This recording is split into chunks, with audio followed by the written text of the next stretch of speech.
Hello, everyone, and thank you for attending this conference. Thank you for inviting me.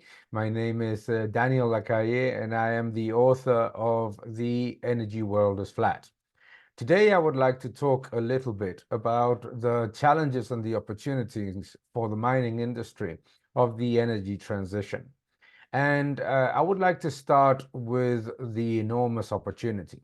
I think that it is inevitable and obvious to anyone that understands the world of industry and energy that there will be a massive requirement for mining in the next 10 to 20 years. If we look at the demand required, not just to satisfy the demand for energy, but also the affordability of industry in order to achieve the energy transition, we're talking about a six-fold increase in the investment in mining, not just for natural gas, copper, and aluminum, which are quite significant and obviously very well known by the people in the industry and by politicians, but there is a tremendous amount of requirement of mining for areas that sort of escape the perception of politicians, like graphite, like obviously rare earths, etc. So the outlook is phenomenal, is absolutely incredible. The world doesn't have a problem of resources. The world has a problem of legislation and access to capital to improve the access to those resources. And what's most important is that the technology that has been developed in the past decades has allowed us not just to have those resources available for a very large period of time, but also to understand that the availability of resources is going to last for a much longer period than many perceive. In many cases, the debate in the political landscape is about mining as a finite concept, about resources that are under the ground and that cannot be developed further once they are used and once they are extracted from the ground. But this is a completely blind way of looking at it. And if we understand the reality of industry, what we see is that the concept of finite resources is always misunderstanding the reality of efficiency of technology and also of the access to further resources that continue to build as the world progresses. So we are going to need a very significant amount of mining in the next years. However, there are important challenges. Let's start with the challenges. Challenge number one is access to capital. It is very concerning to anyone that looks at the bright and optimistic future that I just mentioned to see that access to capital has been burdened in the past years, particularly since the introduction of legislation and regulation and at the banking level to extremes that are completely ridiculous if we look at the requirements of the industry. Where do these accesses to capital receive such level of burden? Well, to start with, we have limitations in the banking sector.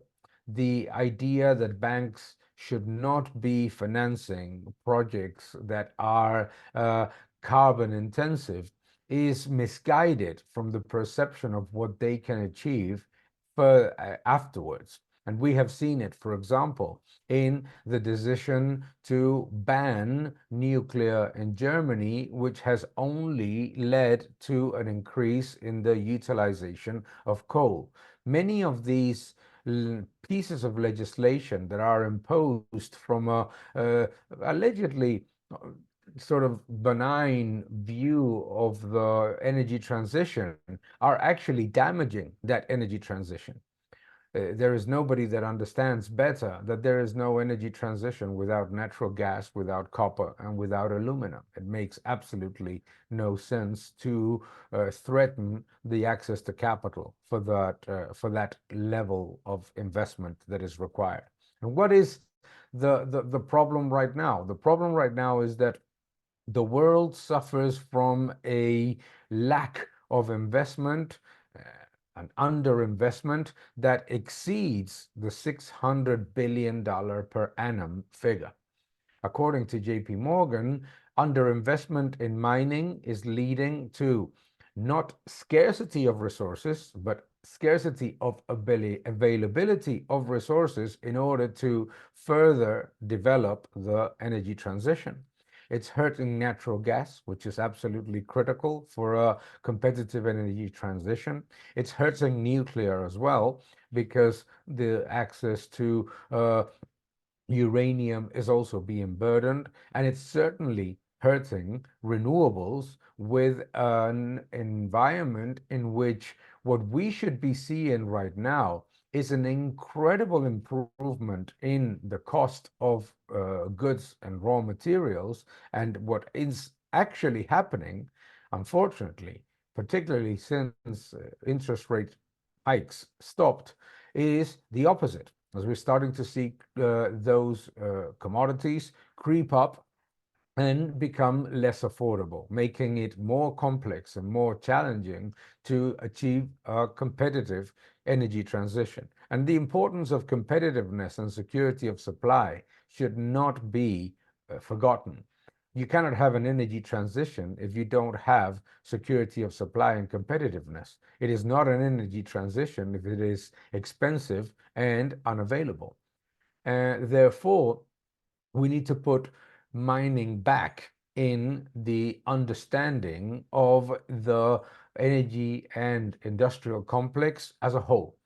We need to understand that without mining, there is no industrialization or reshoring, as some economists are talking these days. There cannot be reshoring, there cannot be re-industrialization of some of the developed economies that have been gradually losing industrial exposure if we don't have mining. And we don't have mining at a domestic level.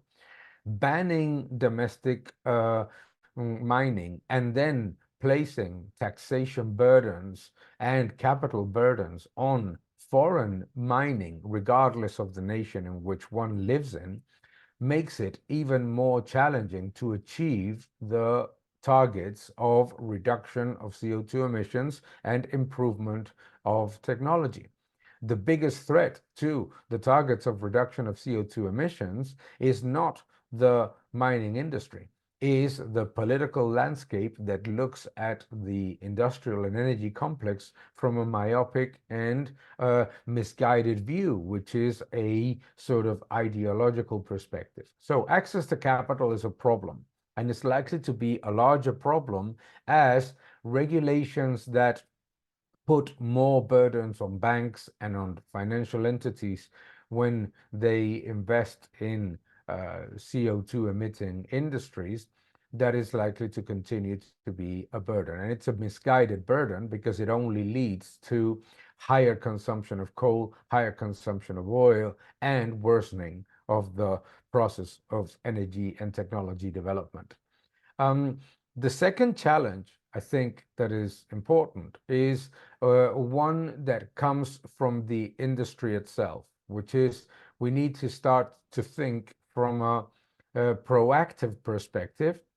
And the mining industry needs to understand that in the past 2 decades, the industry went from being anti-cyclical to being, unfortunately, pro-cyclical.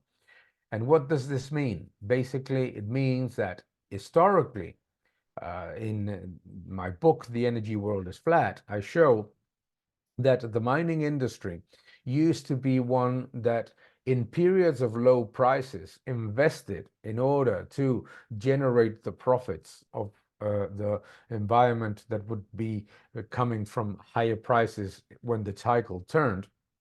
And in periods of high prices, it tended to increase cash and improve the balance sheet in order to address the challenges that could come from a change in the cycle. For some strange reason, that is certainly a monetary phenomenon, and that is certainly coming from the era of completely irrational interest rates and massively injecting liquidity in the economy. The industry went from being prudent in periods of optimism and investing in periods of pessimism to the opposite, basically investing large quantities of money in periods in which the cycle was bullish, and divesting in periods of bearish cycles, precisely because the balance sheet was hurt due to the being procyclical.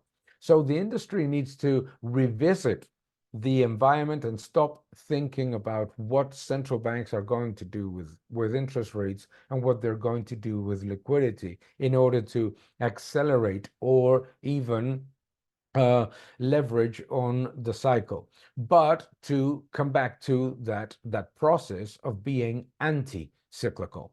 Being anti-cyclical is especially important in an environment in which access to capital might be hindered and limited by regulation.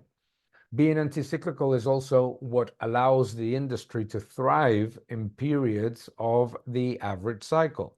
In order to be aggressively addressing the challenges and the opportunities of the sector, what the industry needs to understand is that playing the leverage card on the cycle tends to be a very dangerous game when, after years of easy money and low interest rates, what we have is a reality in which the economic cycles are certainly shorter but more abrupt. Therefore, an industry that needs to think for the long term, that needs to think in 20, 30-year times, should not be putting all the eggs in the basket of changes in interest rates or changes in the quantity of money in the system, particularly when even those interest rates and that quantity of money may not channel to the industry due to regulation, as I mentioned before. So we need to be anti-cyclical, and we need to pay attention to the rising and likely to continue to rise regulatory challenges. The third challenge, I think, is the end of globalization. For a very brief period of time, but one that we have lived, we have been accustomed to the idea that globalization, openness, open markets, easing of regulation, easing of barriers to trade were the norm. But unfortunately, they were basically an anecdote in a history, economic history, in which the reality has been more one of protectionism and one of interventionism instead of open economies. That brief period of globalization that we thought was the end of times and therefore the what would last forever, as Fukushima mentioned, has actually started to revert. And what we see right now is an environment in which protectionism, interventionism, government interference in business, all of these factors are going to accelerate and are going to continue to polarize the global landscape, making a global industry like mining more challenging. It is more difficult for companies to have the level of investor and legal security that investments in 20, 30-year projects with very intensive capital requirements demand. So another factor, apart from regulatory risks and pro-cyclical approaches, is certainly the risk of rising legal and investor uncertainty. It is very challenging, and it obviously demands a very robust balance sheet and a very strong knowledge of the reality of the countries in which the mining industry invests to be comfortable with the opportunity, because the opportunity is phenomenal, but the opportunity cannot come from a perception of constantly rising prices in real terms. We look at prices from a very strange perspective these days, which is that we tend to look at prices of commodities and the raw materials that we use in nominal terms. Who cares? To be fairly honest, in an environment in which monetary policy and uh, constantly cutting rates and constantly increasing liquidity has led to the destruction of the purchasing power of the currencies in most, not just developed, but fundamentally in emerging markets. What we cannot do is to think of prices in nominal terms. We need to start addressing the opportunities in investment in mid-cycle terms and in real terms. Therefore, try to avoid the mirage of inflationist policies is a basic factor that, for example, when I started in the oil industry, was the norm in the oil and gas industry. In the oil and gas industry, when I started, the vast majority of companies were planning at $6, $7 a barrel, even when, or that means how old, that shows how old I am. When oil prices were at 11, $14 a barrel. So the key thing for us is to be aware of the traps created by regulation, by monetary policy, by being procyclical, and by the challenges of the polarization and the reduction of opportunities created in a global world. But this is a global industry that has always dealt with those challenges admirably. The fact that this conference is happening right now is a testament of the importance of the industry and is showing that the at least the tone and the perception of the average citizen about the industry has changed significantly.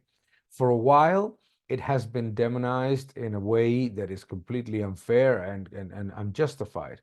But developed economies, developing economies, citizens all over the world are starting to understand that the limitations and the level of negative bias toward the industry were completely unjustified, and that without the mining industry, all of those things that citizens perceive as providing them quality of life and opportunities economically and socially disappear. Without mining, there is no such thing as security of supply and just switching on the lights and getting actual electricity and heating. No, I think it's also important for the mining industry to understand that it needs to convey to the world its social impact. The mining industry needs to show to the world that it's not just about mining, generating the goods and the services that are required for our comfort and our social improvement as consumers, but also a social industry that is generating a tremendous amount of improvement in welfare and in social mobility and the improvement of social conditions in those countries in which it is implementing the strategy. So the future is very bright. The future is very bright and very interesting. There is a very significant need for investment, and there's going to be plenty of opportunities of good return investment in mining. But we need to address those challenges. We need to tackle them, and we certainly need to be aware that with those challenges in mind, the ability to thrive of the industry is not just significant, but is phenomenal. Thank you very much for listening to me. Thank you.